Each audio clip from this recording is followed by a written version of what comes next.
Hello guys, I hope आप सब लोग ठीक होंगे। तो हाल ही में मुझे व्हाट्सएप पर मेरे एक व्यूअर का मुझे मैसेज आता है। तो उसने मुझे से पूछा कि जैसे कि आजकल कोरोना इतना बढ़ रहा है, लोगों को बीमारी की वजह से हॉस्पिटल में एडमिट होना पड़ रहा है, काफ़ी लोगों की इसकी वजह से जान भी जा रही है।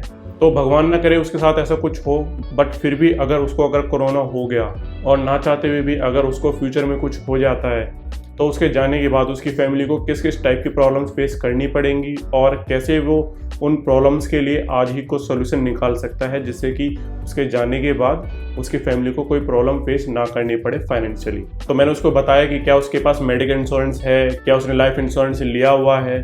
तो उसने मुझे बताया कि हाँ, उसने मेडिकल इंश्योरेंस तो लिया हुआ है, बट उसने अभी लाइफ इंश्योरेंस नहीं लिया हुआ है और वो कंफ्यूज है कि उसे कितना लाइफ इंश्योरेंस लेना चाहिए। बिकॉज जितनी उसकी सैलरी है उसके हिसाब से उसके कुछ एक्सपेंसेस भी हैं।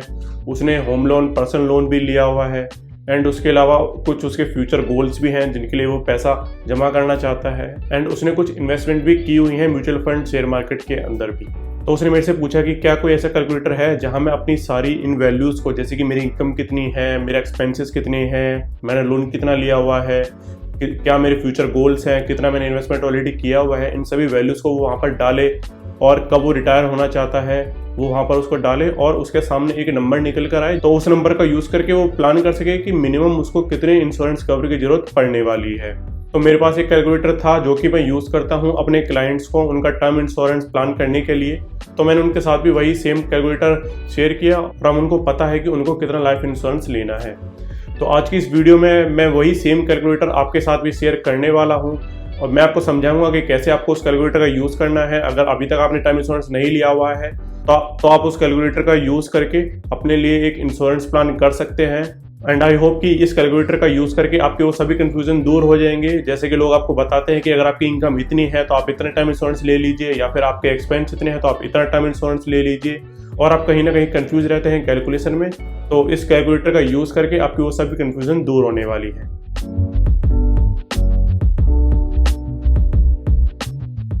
तो मैं सीधा लेकर चलता हूं आपको अपने कंप्यूटर स्क्रीन पर और आइए समझते हैं कि कैसे आपको उस कैलकुलेटर को यूज़ करना है। तो गाइस, कैलकुलेटर आपके सामने है। इस कैलकुलेटर का लिंक आपको नीचे डिस्क्रिप्शन में मिल जाएगा। आप वहां से इस कैलकुलेटर को डाउनलोड कर सकते हैं और अपने अकॉर्डिंग यूज़ कर सकते हैं। तो चलिए स्टार्ट करते हैं। तो यहाँ पर मैंने अलग अलग कैटेगरीज ली हुई हैं, जैसे कि इनकम कैटेगरी मैंने यहाँ पर ली हुई है, उसके बाद एक्सपेंस कैटेगरी है, लाइबिलिटीज़ कैटेगरी है। लाइबिलिटीज़ का मतलब है जो भी आपके लोन्स वगैरह चल रहे हैं। उसके अलावा गोल्स कैटेगरी है, यहाँ पर असेट्स और इन्वेस्टमेंट कैटेगरी है, एंड इंश्योरेंस कैटेगरी भी मैंने यहाँ पर ऑलरेडी ली हुई है। तो हम सबसे पहले स्टार्ट करते हैं इनकम कैटेगरी के साथ। तो सबसे पहले आपको आपकी मंथली सैलरी, अगर आप जॉब करते हैं या फिर आपका कोई बिजनेस है, अगर आपके कुछ मंथली इनकम आ रही है तो वो आपको यहाँ पर डाल देनी है। और अगर आपके पास मंथली इनकम नहीं आती है, आपके पास 6 महीने या 4 महीने में पैसा आता है, तो आप अकॉर्डिंगली उसको 4 से या फिर 6 से डिवाइड करके यहाँ पर एज ए मंथली ही आपको इनकम में फिल करना है। तो यहाँ पर इनकम एक्सपेंस के अंदर जो भी वैल्यूज़ हैं वो मंथली वैल्यूज़ हैं।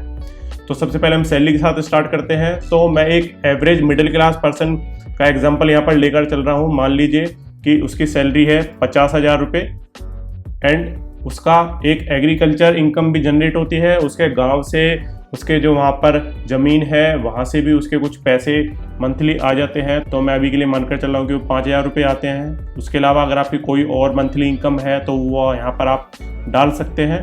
तो आपकी जो टोटल मंथली इनकम हो गई है वो है 55,000 रुपये। इसके बाद हम चलते हैं एक्सपेंसेस पर। तो आपको यहाँ पर पहले फिक्स एक्सपेंसेस जो भी हैं आपके, जैसे कि आपके बच्चे की फ़ीस जाती है, ग्रोसरी के एक्सपेंसेस हैं, आपके वेजिटेबल, मिल्क वगैरह, इस टाइप के जो भी एक्सपेंसेस हैं वो सब यहाँ पर आपको डाल देने हैं। तो मैं एग्जांपल के लिए अभी मान रहा हूँ कि उनका 30,000 का जो है फिक्स एक्सपेंसेस हैं, और उसके अलावा जो उनके पेरेंट्स हैं उनको भी वो थोड़ा पैसा भेजते हैं, तो मैं मान रहा हूँ कि 5,000 रुपये मंथली भेज रहे हैं। इसके अलावा वो कुछ इन्वेस्टमेंट भी कर रहे हैं, तो यहाँ भी मैं मान रहा हूँ कि वो 5,000 रुपये मंथली इन्वेस्टमेंट कर रहे हैं। एंड उन्होंने कुछ लोन लिए हुए हैं, जैसे कि होम लोन, पर्सनल लोन, तो उसकी EMI भी उनकी चल रही है। तो वो मैं मान रहा हूँ अभी के लिए कि उनकी 12,000 रुपये की EMI total home loan plus personal loan की EMI चल रही है। इसके अलावा अगर आपके कुछ और एक्सपेंसेस हैं तो वो आप यहाँ पर ऐड कर सकते हैं। इसके बाद तो हमारा जो टोटल मंथली एक्सपेंस हो गया है वो हो गया है करीब 52,000 रुपये का। इसके बाद हम चलते हैं लाइबिलिटीज़ पर। तो लाइबिलिटीज़ पर जैसे कि मैंने आपको बताया, उन्होंने होम लोन लिया हुआ है, तो उन्होंने करीब 15 लाख का होम लोन लिया हुआ है। एंड उसके अलावा उन्होंने पर्सनल लोन भी लिया हुआ है, तो उन्होंने करीब 3.5 लाख का पर्सनल लोन लिया हुआ है। एंड उसके अलावा अगर आपके कोई ओल्ड लोन है तो वो भी आप यहाँ पर डाल सकते हैं। तो इस पर्सन की जो टोटल लाइबिलिटीज़ हैं वो हो गई हैं करीब 18,50,000 के आसपास। तो इसके बाद हम चलते हैं नेक्स्ट कैटेगरी पर, जो है गोल कैटेगरी। तो गोल कैटेगरी के अंदर आपके जो भी गोल्स हैं फ्यूचर के, जैसे कि आपको अपने बच्चों की शादी करनी है, उनकी हायर स्टडीज़ के लिए कुछ पैसा आपको सेव करना है, या फिर आपको कोई कार भी लेनी है, तो इस टाइप के जो भी आपके गोल्स हैं उनका जो भी अमाउंट है वो आपको यहाँ पर नोट करना है। एक चीज़ मैं आपको यहाँ पर बता दूँ, यहाँ पर जो आपको वैल्यूज़ डालनी है गोल्स के अंदर वो इन्फ्लेशन एडजस्टेड होनी चाहिए। जैसे कि मैंने आपको बताया है, जिस चीज़ की वैल्यू आज 10 रुपये है तो आज से आने वाले 10 साल के बाद उस चीज़ की वैल्यू हो सकता है करीब 15 रुपये हो। तो ऐसा कैसे होता है? ये होता है इन्फ्लेशन की वजह से। इन्फ्लेशन को हम महंगाई भी बोलते हैं। तो महंगाई की वजह से जो चीज़ आज आपको 10 रुपये की मिल रही है वो चीज़ फ्यूचर में आपको 15 रुपये की या फिर उससे ज़्यादा की मिलेगी। तो यहाँ पर आप गोल्स के अंदर जो आपको अमाउंट डालना है वो इन्फ्लेशन एडजस्टेड ही डालना है। तो अगर आप सोच रहे हैं कि आपके बच्चे की आज आप शादी 10 लाख में कर देंगे, तो जितना टाइम आपके बच्चे की शादी के लिए बचा है तो उस टाइम में जितना भी इन्फ्लेशन होगा, तो जो शादी आज 10 लाख रुपए की हो रही है, ऐसे 15 साल बाद वो शादी कितने की होगी वो अमाउंट आपको यहाँ पर डालना है। वो आप कैसे कर सकते हैं? गूगल पर आप कोई भी इन्फ्लेशन कैलकुलेटर खोल लीजिए और आपको वहाँ पर टाइम डालना होगा, कितना इन्फ्लेशन आप सोच रहे हैं वो आपको वहाँ पर डालना है और आपके सामने आपका इन्फ्लेशन एडजस्टेड अमाउंट आ जाएगा। तो अभी के लिए हम मान लेते हैं कि उनका इन्फ्लेशन एडजस्टेड जो अमाउंट है वो है करीब 25 लाख रुपए। एंड हायर स्टडीज़ के लिए वो जो अमाउंट सोच रहे हैं वो है करीब 15 लाख रुपए के आसपास। एंड उसके अलावा अगर आपके कुछ और गोल्स हैं, जैसे कि कार खरीदना है या फिर कहीं वेकेशन पर भी जाना है 2 से 3 साल बाद, वो भी अमाउंट आपको यहाँ पर डाल देना है। तो अभी के लिए हम इन्हीं गोल्स के साथ कंटिन्यू करते हैं। तो टोटल गोल अमाउंट हो गया है करीब 40 लाख रुपए। इसके बाद हम आते हैं असेट्स एंड इन्वेस्टमेंट के अंदर। तो यहाँ आपको जो भी वैल्यूज डालनी है, यहाँ पर आपको अपने इन्वेस्टमेंट की वो वैल्यूज डालनी है जो कि करंट डेट में उनकी एक्चुअल वैल्यू है। तो एग्जांपल के लिए हम मान रहे हैं इस इंसान के बैंक में करीब 5,000 रुपये पड़े हैं, कैश उनके पास है करीब 2,500 रुपये का, एफडी उन्होंने की हुई है करीब 60,000 रुपये की, एंड उसके अलावा शेयर्स में भी उन्होंने कुछ अमाउंट इन्वेस्ट किया हुआ है, वो है करीब 45,000 रुपये के आसपास का, एंड म्यूचुअल फंड में भी उन्होंने कुछ अमाउंट इन्वेस्ट किया हुआ है, मान लीजिए कि 80,000 रुपये के आसपास।